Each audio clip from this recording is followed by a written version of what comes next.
Hi, everyone. Thank you for your patience. You are watching Live with CAFA. I am Donna Bishop, host of the podcast Fashion Talks and fashion columnist for CBC Radio.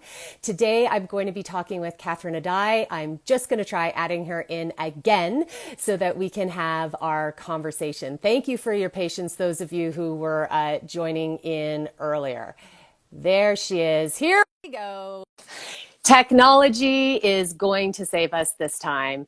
Catherine is just connecting. There she is. Technology is such an imperfect beast. Thank you, everyone, for your patience as Catherine joins us. I'm just trying to set myself up properly here. There we go. Excellent. I'm hoping to join from my laptop, but that's okay. I'll join from my cell phone. You know what? These are nimble times, Catherine. So thank you so much for rolling with the punches. Before we get into our conversation, for people who aren't familiar with your beautiful line, could you just maybe describe your aesthetic a little bit and give people a little bit of a snapshot of how long you've been in business, what your design inspiration is, so as we talk, they might be able to picture a little bit about what you're talking about. Sure. Hi, CAFA community. I'm so glad to be on today talking to Donna. So Catherine Addai, I'm the owner of clothing company Kaela Kay, and I have a flagship boutique in Toronto down by Dufferin and Wilson. Culturally, my background, I'm originally from Ghana, West Africa, so that is a real big influencer in terms of my brand and my designs. I take prints from Africa, these beautiful, bright, bold fabrics, which really are homage to my African roots, and I turn them into modern, funky, interesting pieces for the modern woman, and I've been able to parlay a whole collection, a whole company out of that. And you've got a really interesting story that, you and I had the pleasure of talking about this in our episode of Fashion Talks, about how your design business started as a bit of a side hustle and then grew into the flourishing business that it is right now. Can you give people a little bit of a context? Like, are you primarily online? Where is the bulk of your kind of revenue coming from? Because I think that's so interesting. It's such a cool part of your story. It is, and it is primarily online, so direct to consumer. When I started the business, let me back up. When I first started the business, I was doing custom tailoring only, so bridal, prom, graduation, and then when I put together my first collection and put together the website, the business model moved more towards direct to consumer ready-made collections. So that's what I'm doing now. And it is predominantly through online and then through the boutique, which I opened last year in June. Which, if you haven't had a chance, you should definitely check out her boutique. Well, not right now in times of COVID, obviously, although I know you're getting ready for when doors open. Catherine, I'd like to start by talking a little bit about, in these past 2 weeks, I think everyone's rightfully their social media feeds, media has been really raising again the importance of the systemic racism that is happening around the world. The fashion industry is notoriously white dominant. Can you share a little bit about what your experiences have been as a Black woman and a fashion designer? Sure, and I know right now it's a naturally great time to have this discussion, and it's a discussion I hope we just continue to have all year round, because there are a lot of changes that need to be made. So personally, when I first started out in the industry, I had a really hard time, and I've mentioned this to you many times before, I had a hard time of convincing boutiques and stores to carry my brand. So a lot of the feedback I got was, your clothes are beautiful, but it's too bold. I think I mentioned this to you. Someone actually said, it's too bold for our white women clientele, and your clothes just wouldn't fit.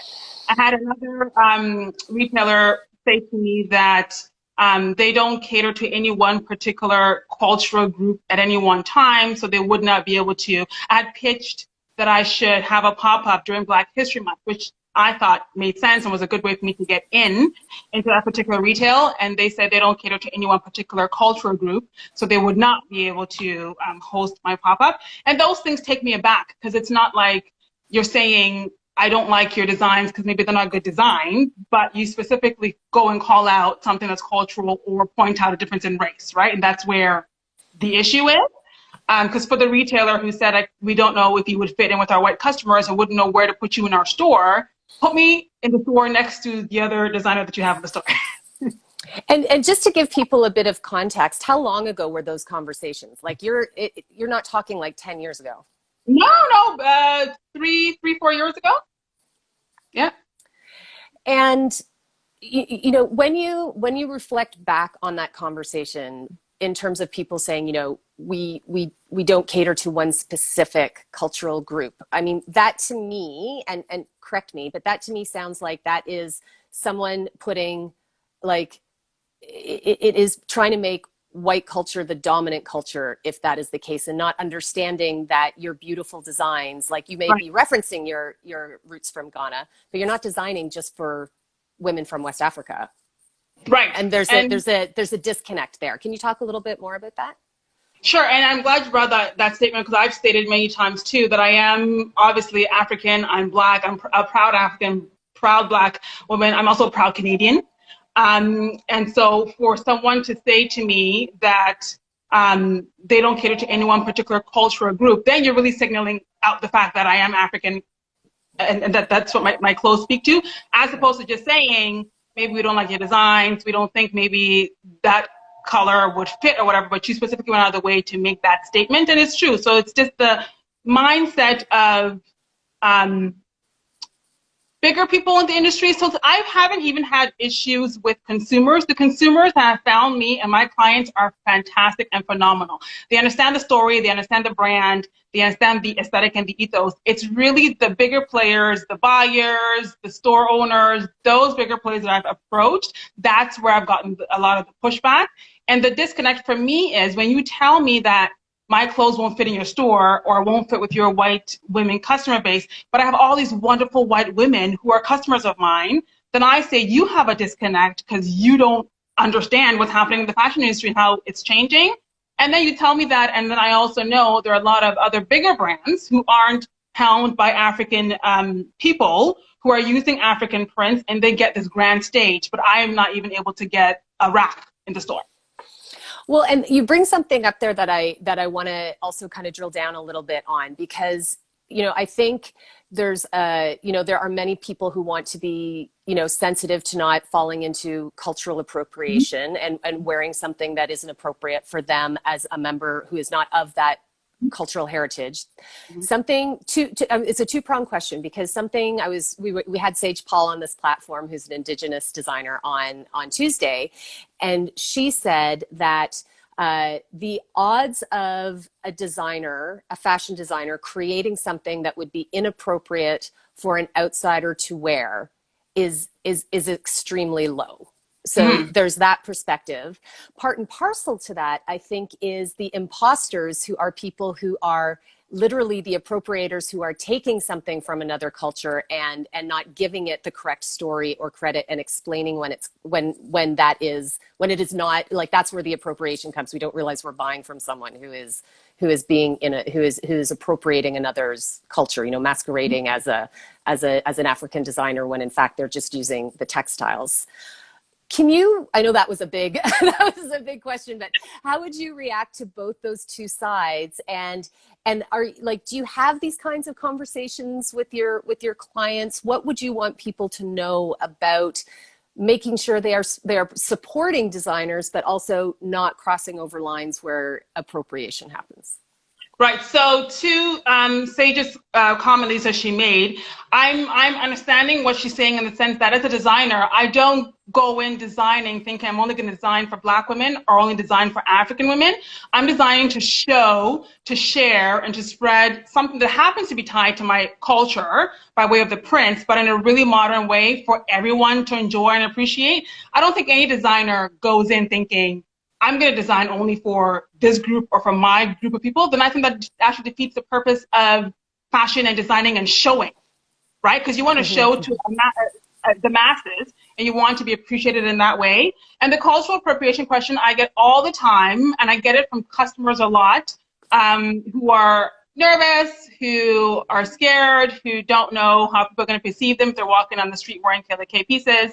And like I've said before, my clothes are made for all women. So far as you know your intention of purchasing the item, so by way of supporting the brand, supporting the history behind the brand, supporting my textiles, supporting my story, and you're doing it from a place of appreciation and sharing love. And I love this designer, I love her clothes, it's so bright and beautiful, and not in a mockery where it looks like a costume and not giving proper credit, then there's absolutely no problem. And again, I've never had these issues with customers. All of my customers who purchase from me are wonderful women who show the clothes in the best light. It's usually the bigger brands who take from our culture, don't give proper credit, use it for bait. They use it as a trend for now, just to kind of get clicks or to kind of get sales, and just make it very costumey and don't pay proper homage to what the history of that attire or that fabric is. That's really where the issue is. And that's what gets consumers confused. So then they feel like, would I be appropriating if I wear a Kaela Kay dress that's an African print? Absolutely not. You're a beautiful woman wearing a Kaela Kay dress that just happens to be print from Africa. How are you appropriating? Right? You're not wearing blackface with, just over the top and being negative and, just being disrespectful. So it's usually the bigger brands and, like that kind of marketing where the issue really is, not so much with the actual consumers who purchase the pieces.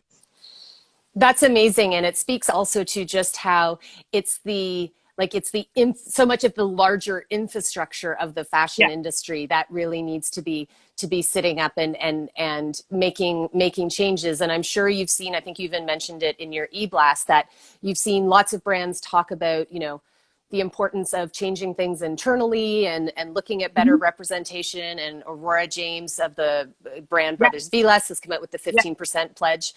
Where do you think change really needs to happen? Like, without saying, everywhere, like how would you, if you were sitting across from an executive, say, here are really tangible, important ways to keep this conversation going and shift the lack of representation in the industry? So first of all, I think it's great for us to acknowledge the issues that Black designers have faced in the fashion industry. So, myself, I've obviously commented so many times.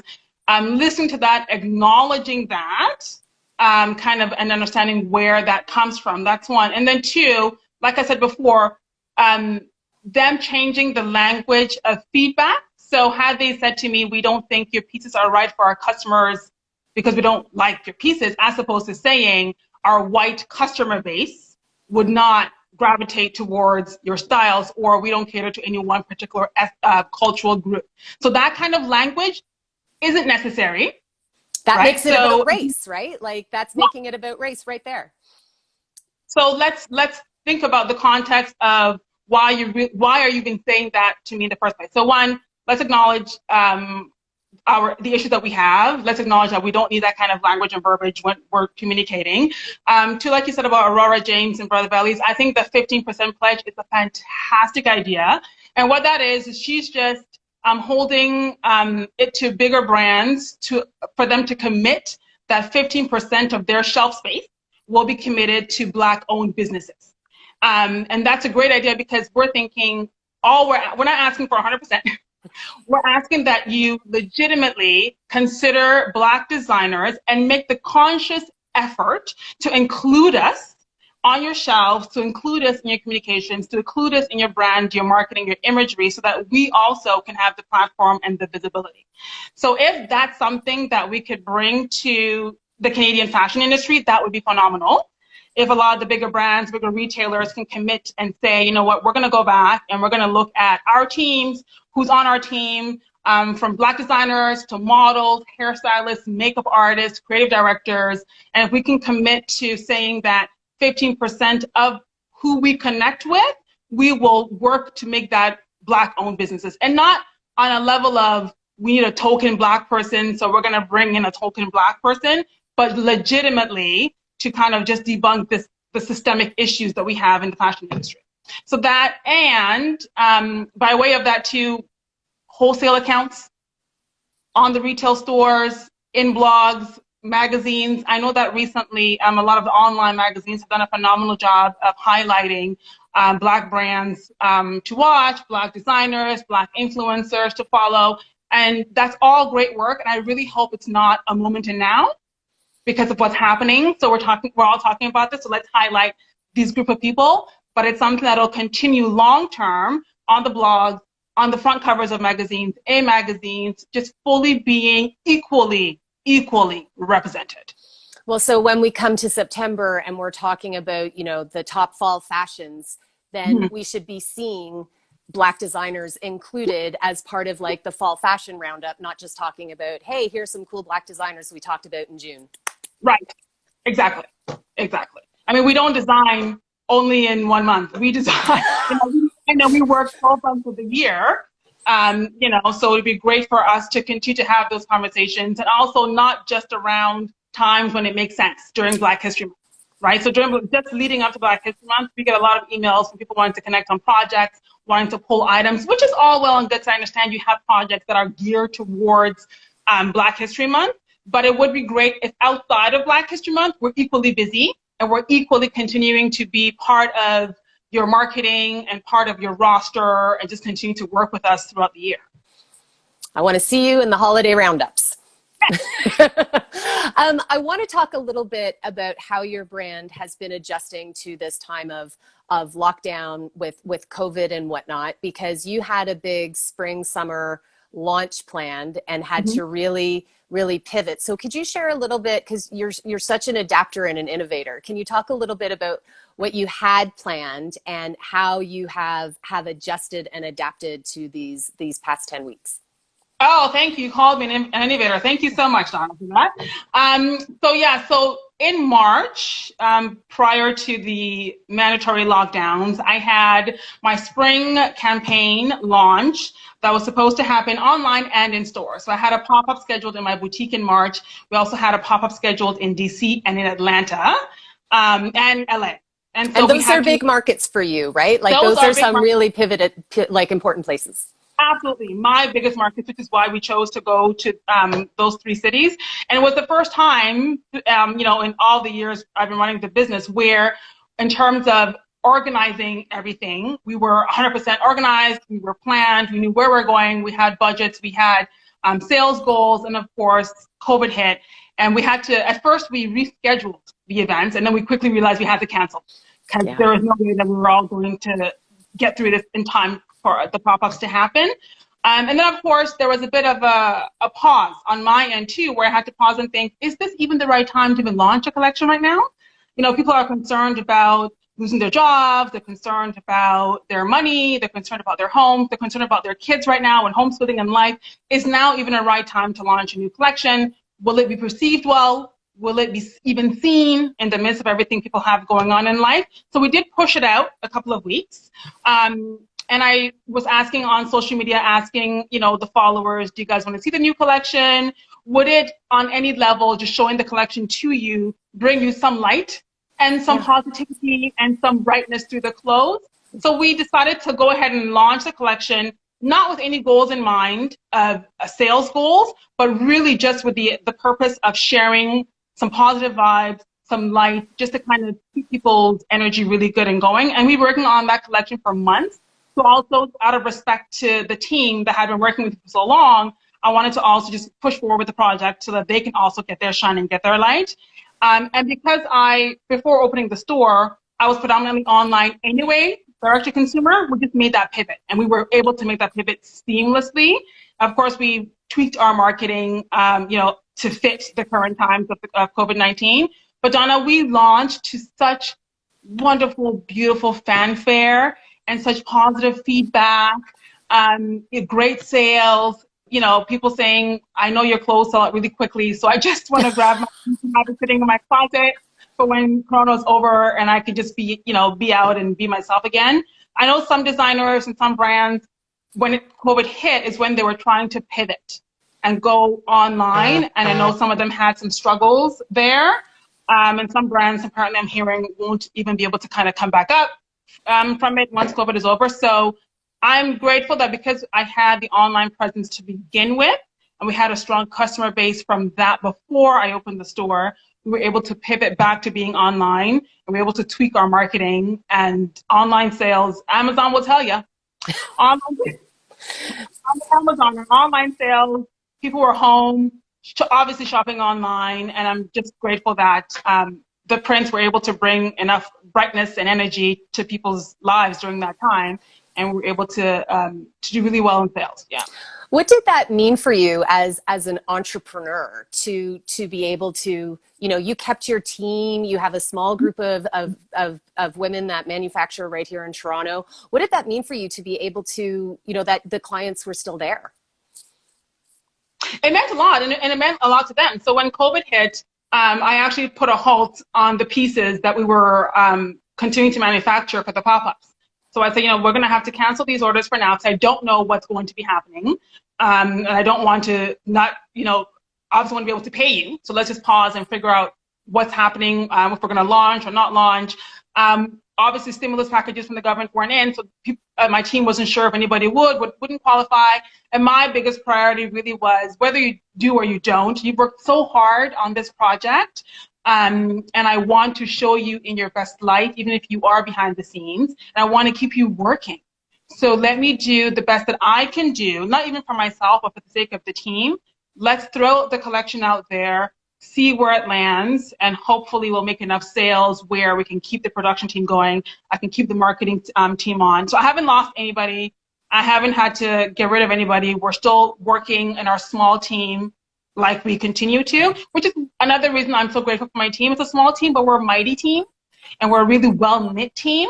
And we had a call, and everyone was on the same page, and we all decided, you know, for better or for worse, we're going to forge ahead with it, and I was going to do the best I can to keep everybody working.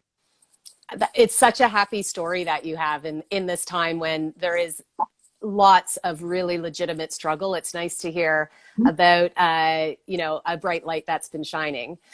Just as we're wrapping up, as you were talking about having the pop-ups in DC and Atlanta and LA, are people surprised when they learn you're Canadian? Like, do you ever get that, like, you're from where?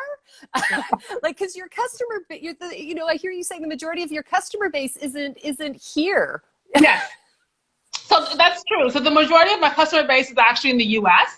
And I mentioned when we did Fashion Talks that the last year or two was really kind of when my presence in the Canadian fashion industry, especially in front of the consumers, was really picking up. And I think that's just a matter of maybe demographics and just the Black Americans just being more in tune with African prints and African fashion. But when I go to the States, people assume that I'm American. And here, when I opened up the boutique, people were so shocked I was opening up a store because they did think I was an American brand opening up a store in Toronto. And I'm like, no, I live in Brampton. I went to school in Toronto all my life. I go to the US only for events. I am hardcore. I'm proud Canadian. And, you know, and so it always blows my mind when they think that I'm American. But no, I'm Canadian. Yep.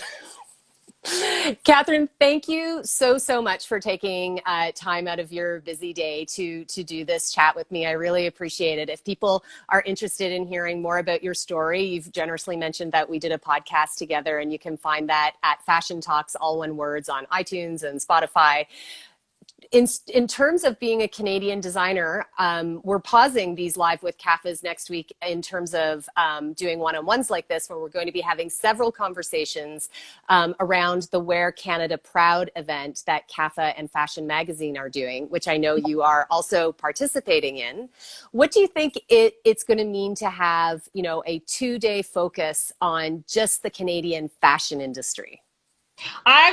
So when I got the notification that CAFA was putting on this event, I thought it was absolutely fantastic and phenomenal. So it was obviously, you know, when COVID hit and a lot of the designers who are online or not online, some designers can't really even be online just because of the specialization of what they make. And so I know that everybody was kind of going through the motions of figuring out what to do.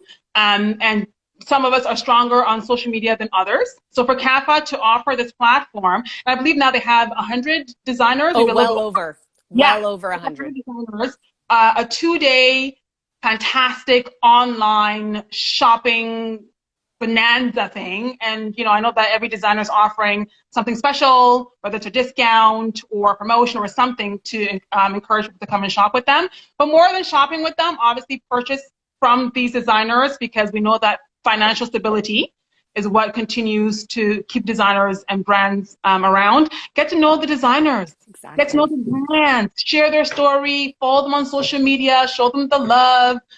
Show them the support. There's a lot of wonderful talent in Canada. And I was going through the list of some of the designers, and I was like, oh, I didn't know. I know. You know, oh my God, you're Canadian, and or I loved your pieces. I'm so glad I found you, and I'm even looking forward to maybe possibly connecting with some of them.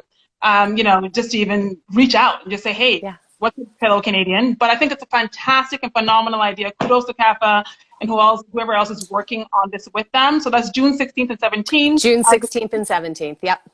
Yeah. So 2-day shopping bonanza. Check out Wear Canada Proud. .com. WearCanadaProud.com, and just support your local designers. I felt the last few weeks, I've really felt the positive vibes and the love and the energy, and I'm sending that same love, vibe, and energy for this CAFA award for everyone to go and just give that same energy over there. Oh, Catherine, I feel your energy through the Instagram Live. It is such a pleasure to see you again. Thank you. Enjoy the rest of your week. We're going to be having lots of live chats next week as part of the Wear Canada Proud event. Fashion Magazine will be doing them on their channels as well. So tune in and watch on social media for those. Catherine, a pleasure as always. Enjoy your day. Thank you so much. Thank you everyone for tuning in.